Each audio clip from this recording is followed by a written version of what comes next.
ஓம் சாந்தி. பாபாவின் நினைவோடு 9/1/2026 முரளியின் சாரத்தை பார்க்கலாம்.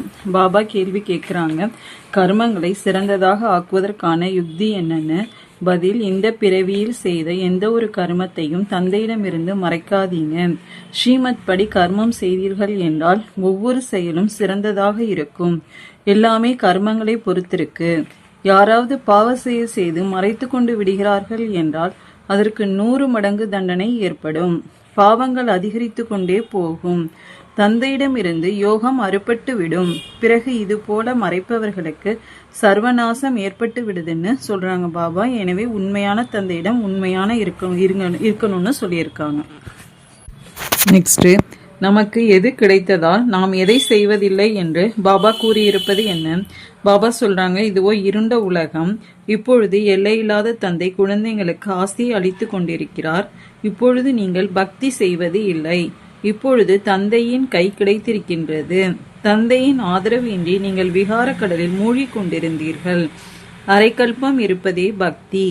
ஞானம் கிடைத்திருப்பதால் நீங்கள் புது உலகமான சத்யுகத்திற்கு சென்று விடுகின்றீர்கள். நாம் பாபாவை நினைவு செய்து செய்து தூய்மையாக ஆகிவிடுவோம் என்ற நிச்சயம் இப்பொழுது குழந்தைகளாகி உங்களுக்கு இருக்கின்றது. பிறகு தூய்மையான ராஜ்யத்தில் வருவீர்கள். இந்த ஞானம் கூட இப்பொழுது புருஷோத்தம சங்கம யுகத்தில் உங்களுக்கு கிடைச்சிருக்குன்னு பாபா சொல்றாங்க. நெக்ஸ்ட், சிவபாபாவை யார் என்று கூற முடியாது என்று பாபா கூறியிருப்பது என்ன? பாபா சொல்றாங்க, படைப்பவர், அதாவது கிரியேட்டர், இயக்குனர் பாபாவா இருக்கிறாரு. எல்லோரும் ஏற்றுக்கொள்றாங்க. எனவே அவசியம் அவருடையது ஏதாவது செயல்கள் இருக்கும் தானே.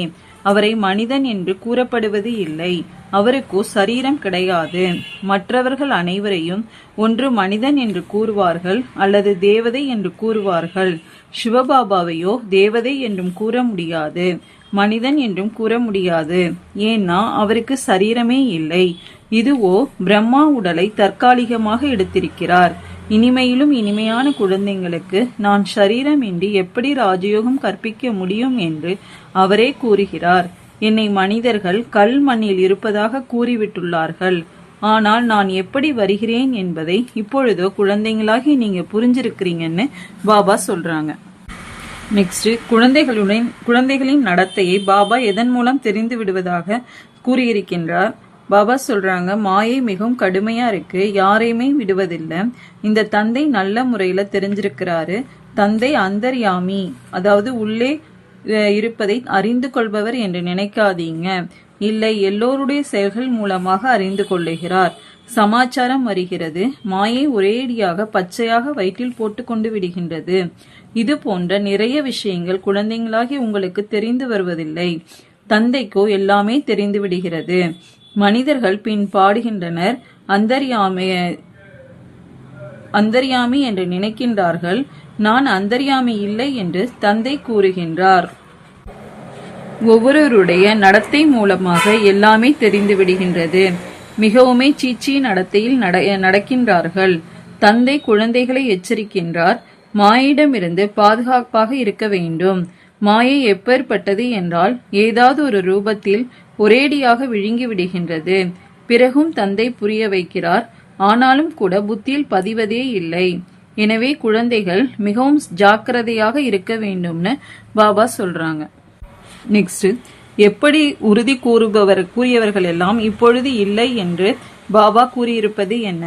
பாபா சொல்றாங்க, மாயை பாதி பேரை ஒரேடியாக சாப்பிட்டு விடுகின்றது என்பதை தந்தை தெரிஞ்சிருக்கிறாரு. யார் வருவதில்லையோ அவர்கள் மாயைக்கு வசப்பட்டு விட்டார்கள் இல்லையா? தந்தையிடம் வருவதே இல்லை. இது போல மாயை அநேகரை விழுங்கி விடுகின்றது.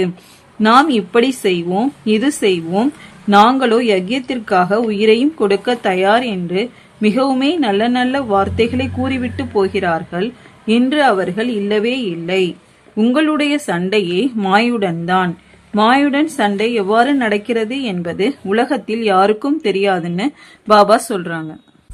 நெக்ஸ்ட், கல்பம் கல்பமாக வந்த அதே தந்தை நமக்கு எப்படி ராஜயோகத்தை கற்பிக்கிறேன்னு சொல்கிறார். பாபா சொல்றாங்க, தந்தையினுடையது அலௌகிக ஜென்மமாகும். குழந்தைங்களாகிய உங்களுக்கு எப்படி நல்ல முறையில படிப்பிக்கிறார். இவரோ கல்பம் கல்பமாக நமக்கு தந்தையாக ஆகக்கூடிய அதே தந்தை ஆவார் என்று சுயம் நீங்களே சொல்றீங்க. நாம் கூட பாபா பாபா என்று கூறுகிறோம். தந்தை கூட குழந்தைங்களே குழந்தைங்களே என்கிறார். அவரே ஆசிரியன் ரூபத்தில் ராஜயோகம் கற்பிக்கிறார். வேறு யாருமே ராஜயோகம் கற்பிக்க முடியாது.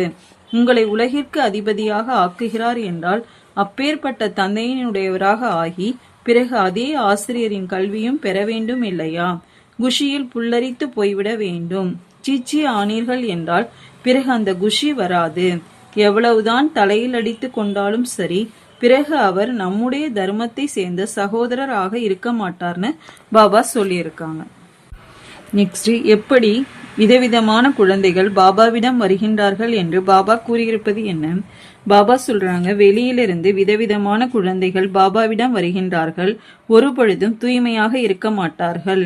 விகாரத்தில் செல்கிறீர்கள், பிறகு எதற்காக வருகிறீர்கள் என்று பாபா புரிய வைப்பார். என்ன செய்வது, இருக்க முடியவில்லை, தினமும் வருகின்றேன். எப்பொழுதாவது ஏதாவது அம்பு போல தைத்து புத்தியில் டச் ஆகிவிடவும் கூடும். நீங்கள் இல்லாமல் யார் சத்கதி அளிப்பார் என்று கூறுவார்கள். வந்து உட்கார்ந்து விடுவார்கள். மாயை மிகவும் பிரபலமானது. பாபா நம்மை தூய்மை இல்லாத நிலையிலிருந்து தூய்மையாக அழகாக ஆக்குகிறார் என்ற நிச்சயம் இருக்கிறது. ஆனால் என்ன செய்வது? பிறகும் உண்மையை கூறிக்கொண்டிருந்தார். இப்பொழுது அவசியம் அவர் திருந்தி இருக்க கூடும். இவர் மூலமாகத்தான் திருந்தி விடுவோம் என்ற நிச்சயம் அவருக்கு இருந்ததுன்னு பாபா சொல்றாங்க. நெக்ஸ்ட், எல்லா நடிகர்களின் தோற்றம் நடிப்பை பற்றி பாபா கூறியிருப்பது என்ன? பாபா சொல்றாங்க, இந்த சமயம் எத்தனை நடிகர்கள் இருக்கிறார்கள், ஒருவர் போல மற்றவரின் தோற்றம் இருக்காது. பிறகு கல்பத்திற்கு பிறகு அதே தோற்றங்கள் மூலமாக அவர்கள் பாகத்தை திரும்பவும் நடிப்பார்கள். ஆத்மாக்களோ எல்லோரும் நிலையானவர்கள் அல்லவா? எல்லா நடிகர்களும் முற்றிலும் மிக சரியான பாகத்தை ஏற்று நடித்து கொண்டே இருக்கின்றார்கள். எதுவுமே வித்தியாசம் ஏற்பட முடியாது. எல்லா ஆத்மாக்களுமே அழிவில்லாதவர்கள் ஆவார்கள். அவர்களுக்குள் பாகம் கூட அழிவற்றதாக பொருந்தி இருக்குன்னு பாபா சொல்லியிருக்காங்க. அச்சா, ஓம் சாந்தி.